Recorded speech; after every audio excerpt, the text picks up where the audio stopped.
Saya bertanya, apakah mereka ini membagi amplopnya kepada yang di atas atau membagi doanya enggak, sehingga bisa mereka mengatakan demi keadilan berdasarkan ketuhanan. Dimakan sendiri kok doanya, kenapa bawa nama yang Maha Kuasa? Jadi misalnya ketika saya membela itu Irma, karena saya terobsesi memenangkan itu Irma, lalu saya lakukan pemalsuan, saya berikan, saya ajari saksi untuk berbohong, itu dosanya advokat yang nanggung loh, karena diajari kliennya untuk melakukan kejahatan. Jadi tugas advokat bukan membuat menang, tapi memperjuangkan hak-haknya, hak-hak daripada kliennya, bukan memenangkan. Advokat tidak boleh menyuap, karena kalau advokat sudah menyuap, maka rohnya tidak menyala-nyala lagi, tidak bisa lagi dia punya power untuk mengatakan yang benar. Karena kenapa? Karena dia sudah menjadi ATM atau tukang cari duit daripada penegak hukum lain.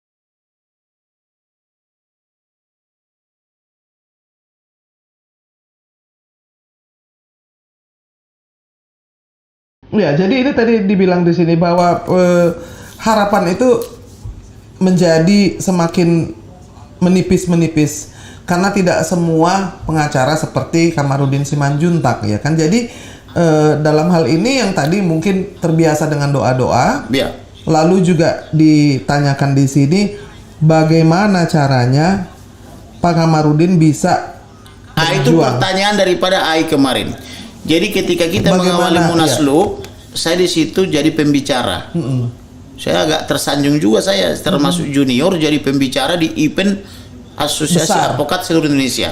Jadi mereka menanyakan rahasianya apa. Saya katakan kita ini advokat adalah penegak hukum, bagian daripada caturwangsa penegak hukum, yaitu polisi, jaksa, hakim, dan advokat.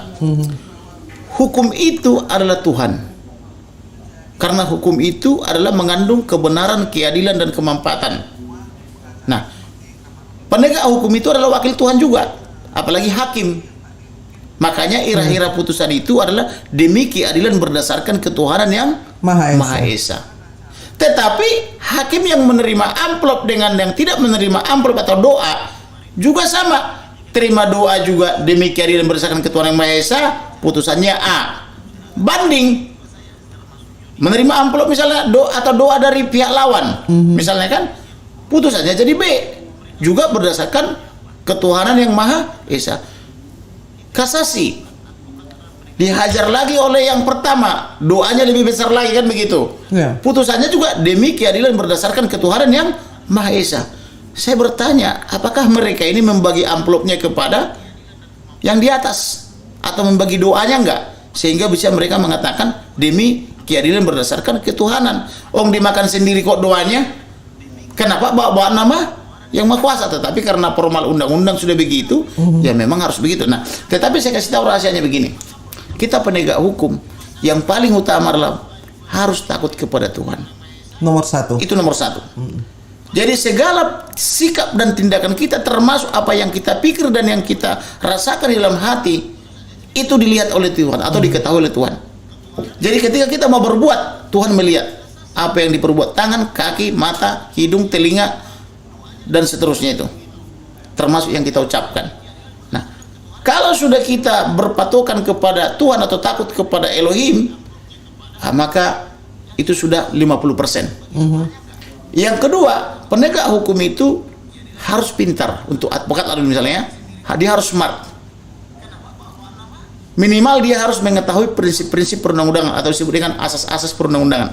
Misalnya equality before the law, audit alteram partem, kemudian lex specialis, derogat, lex generalis, dan seterusnya itu misalnya. Pokoknya asas-asas hukum lah. Dia harus paham atau prinsip hukum. Yang berikutnya dia harus berani. Jadi takut kepada Tuhan, pintar dan berani. Karena kalau pintar tanpa berani juga mati. Tetapi berani Tanpa pintar, hukumnya bersalahan. Berani saja tapi ngawur, kan begitu. Ya. Jadi takut kepada Tuhan, pintar berani. Itu syaratnya. Yang berikutnya, pintar berani, takut kepada Tuhan, pintar berani, bergaul. Itu penting ya. Advokat harus bergaul. Karena kalau advokat tidak bergaul, dia tidak punya klien. Maka advokat tidak boleh sombong. Semua orang harus jadi teman. Dari paling miskin sampai paling kaya, paling cantik sampai yang paling ganteng, semua harus jadi teman, tidak dibeda-bedakan. Karena kenapa? Inilah sumber rezeki kita yang akan mereferensikan teman-temannya, atau jika dia bermasalah dia pasti datang mencari kita dari mulut ke mulut atau bibir ke bibir. Kemudian advokat itu dia harus dapat dipercaya. Nomor Jangan satu. sampai misalnya dia terima honor dari kliennya tapi nggak dikerjakan pekerjaannya. Maka nanti dia akan disebut 378, 372, penipuan dan penggelapan. Berkhianat kepada klien sendiri.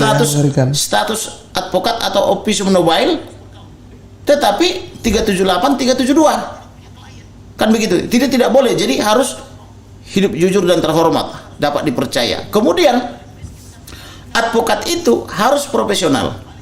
Ya. Kenapa profesional? Karena kita profesi yang terhormat atau officium nobile tadi. Sehingga kalau misalnya kontraknya atau surat kuasanya untuk pidana, kerjakan pidana. Kalau kontraknya misalnya untuk perdata, kerjakan perdata. Kalau kontraknya untuk tasa negara, kerjakan tasa negara. Kalau kalian tidak tanda tangan, jangan dipalsu tanda tangannya. Banyak orang memalsu. Lawyer baik itu advokat maupun kurator. Kalau misalnya dia kurator misalnya, debiturnya cuma 10, jangan tambah-tambahin jadi 40. Itu makanya banyak kali yang ditangkap karena di markup dia, supaya bisa disisihkan budel kepailitan itu. Sering seperti itu sehingga ditangkap. Tapi kalau kita beretikat baik tidak akan bisa ditangkap karena kita dilindungi undang-undang, yaitu ada hak imunitas pasal 16 Undang-Undang 18 2003 tentang advokat. Harus beretikat baik dulu. Jadi advokat atau penegak hukum yang beretikat baik dilindungi oleh undang-undang. Yang berikutnya, dia harus punya integritas. Advokat itu harus punya integritas. Itu yang keenam ya. Artinya ketika menegakkan hukum jangan sampai terabaikan kepentingan hukum dan keadilan.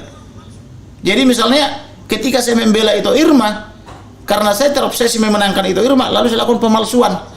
Saya berikan, saya ajari saksi untuk berbohong. Itu dosanya advokat yang nanggung loh. Karena dia ajari kliennya untuk melakukan kejahatan. Jadi tugas advokat bukan membuat menang, tapi memperjuangkan hak-haknya. Hak-hak daripada kliennya, bukan memenangkan. Oleh karena itu yang ketujuh, advokat dia harus mendapatkan 3 hal. Ideal ya. Pertama, honor. Jadi advokat itu karena dia bukan pegawai negeri sipil, tidak ada anggaran negara buat dia, maka klien membayar honor dia. Itu namanya honorarium. Karena profesional. Karena itu profesional. Profesi. Honor ini diberikan kepada istri supaya istri tenang di rumah, memasak dan mengurus anak-anak.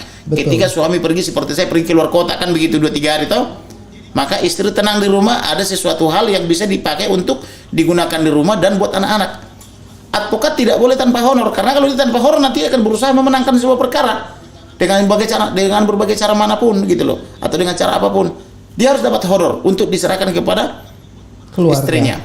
Kemudian advokat mendapatkan biaya operasional atau berhak mendapatkan biaya operasional. Misalnya tiket pesawat. Kalau misalnya seperti saya dinas ke Surabaya misalnya, pulang pergi, penginapan atau hotel misalnya, ditanggung. Biaya makan uang saku sekali perjalanan, kecuali tidak mampu ya. Nah, yang ketiga, advokat itu berhak mendapatkan success fee. Ketika berhasil diurus sesuatu, misalnya tanah misalnya, atau tagihan misalnya, dia berhak misalnya mendapatkan apakah 10%, 20%, tergantung kesepakatan. Di situ berlaku asas kebebasan berkontrak sesuai pasal 320 junto pasal 1338 KUH Perdata. Jadi ketujuh hal itu harus dimiliki seorang advokat. Jadi saya katakan kepada teman-teman saya, advokat tidak boleh menyuap. Karena kalau advokat sudah menyuap, maka rohnya tidak menyala-nyala lagi. Tidak bisa lagi dia punya power untuk mengatakan yang benar. Karena kenapa? Karena dia sudah menjadi ATM atau tukang cari duit daripada penegak hukum lain. Berarti kita tidak setara lagi dengan penegak hukum lain, yaitu dengan jaksa, hakim, dan polisi, kan begitu. Banyak. teman-teman atau rekan-rekan menjadi tukang cari duit daripada penegak hukum lain. Makanya kalau saya berbicara di daerah suka ditonton oleh orang-orang daerah. Karena lain caranya saya selalu sesuai dengan kuap, sedangkan di daerah itu sering saya temukan itu mereka tanpa sidang. Tahu-tahu putusan. Bisa jadi ulang ini, Pak Ketua minta 50 misalnya. Tidak ada sidangnya, tahu-tahu ketuk palu. Sudah koordinasi antara sesama penegak hukum itu, setali 3 uang. Itu seperti berdagang jadinya. Seperti berdagang. Bukan menegakkan ketua hukum. minta 50 misalnya, bisa nggak 30 kan begitu. Nanti kan yang bagi 3 tambah lagi panitranya kan begitu ya. Kemudian buat jaksanya 2 katanya kan gitu. Jadi mereka 10-10 lah kan begitu. Jadi seperti itu. Padahal belum tentu dipatok segitu. Jadi hukum itu diatur. Jadi seolah-olah orang tidak perlu lagi tamat sarjana hukum untuk jadi penegak hukum kalau begitu caranya. Yang ada jadi Markus semua. Nah inilah yang kita harus perbaiki. Jangan lagi seperti ini kan begitu.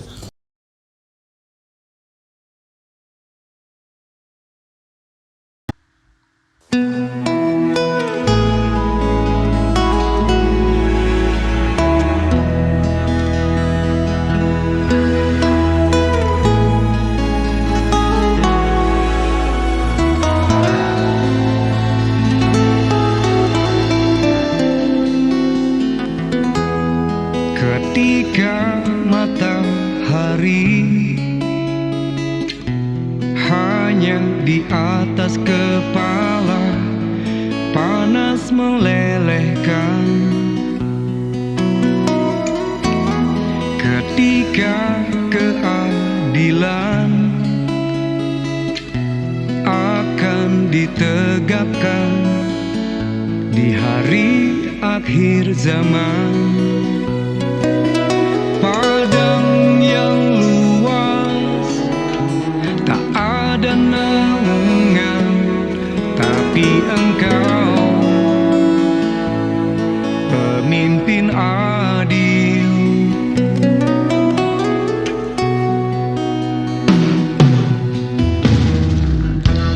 Setiap manusia adalah khalifah di muka bumi ini. Engkau khalifah, dari khalifah kau dinaungi, kau dirahmati. Tapi engkau khalifah, dari khalifah kau dinaungi, kau diselamatkan. Oh, dari hari pembalasan engkau bisa bawa mata air kebaikan bagi manusia.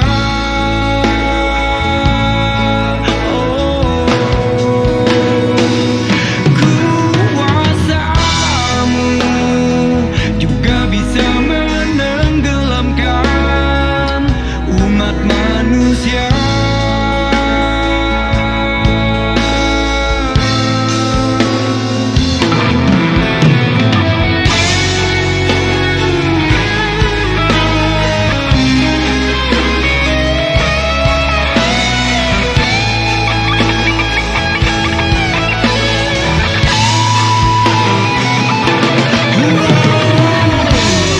Tak ada bahteramu, tak ada penyelamat, maka adillah kau pemimpin.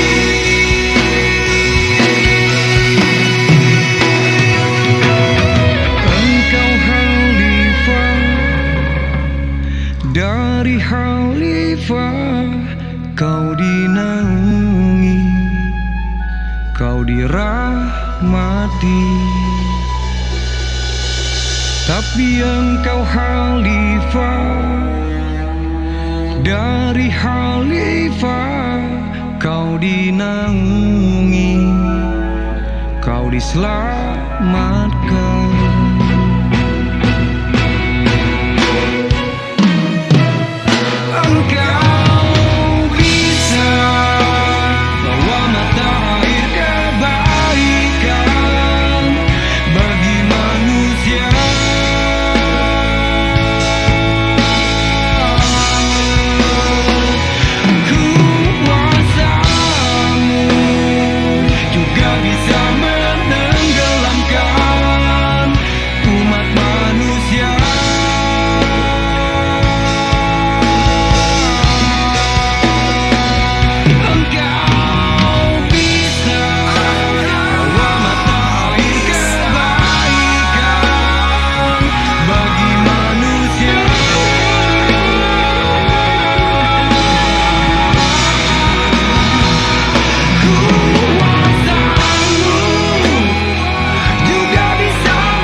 Tapi engkau khalifah, dari khalifah kau dinaungi, kau diselamatkan.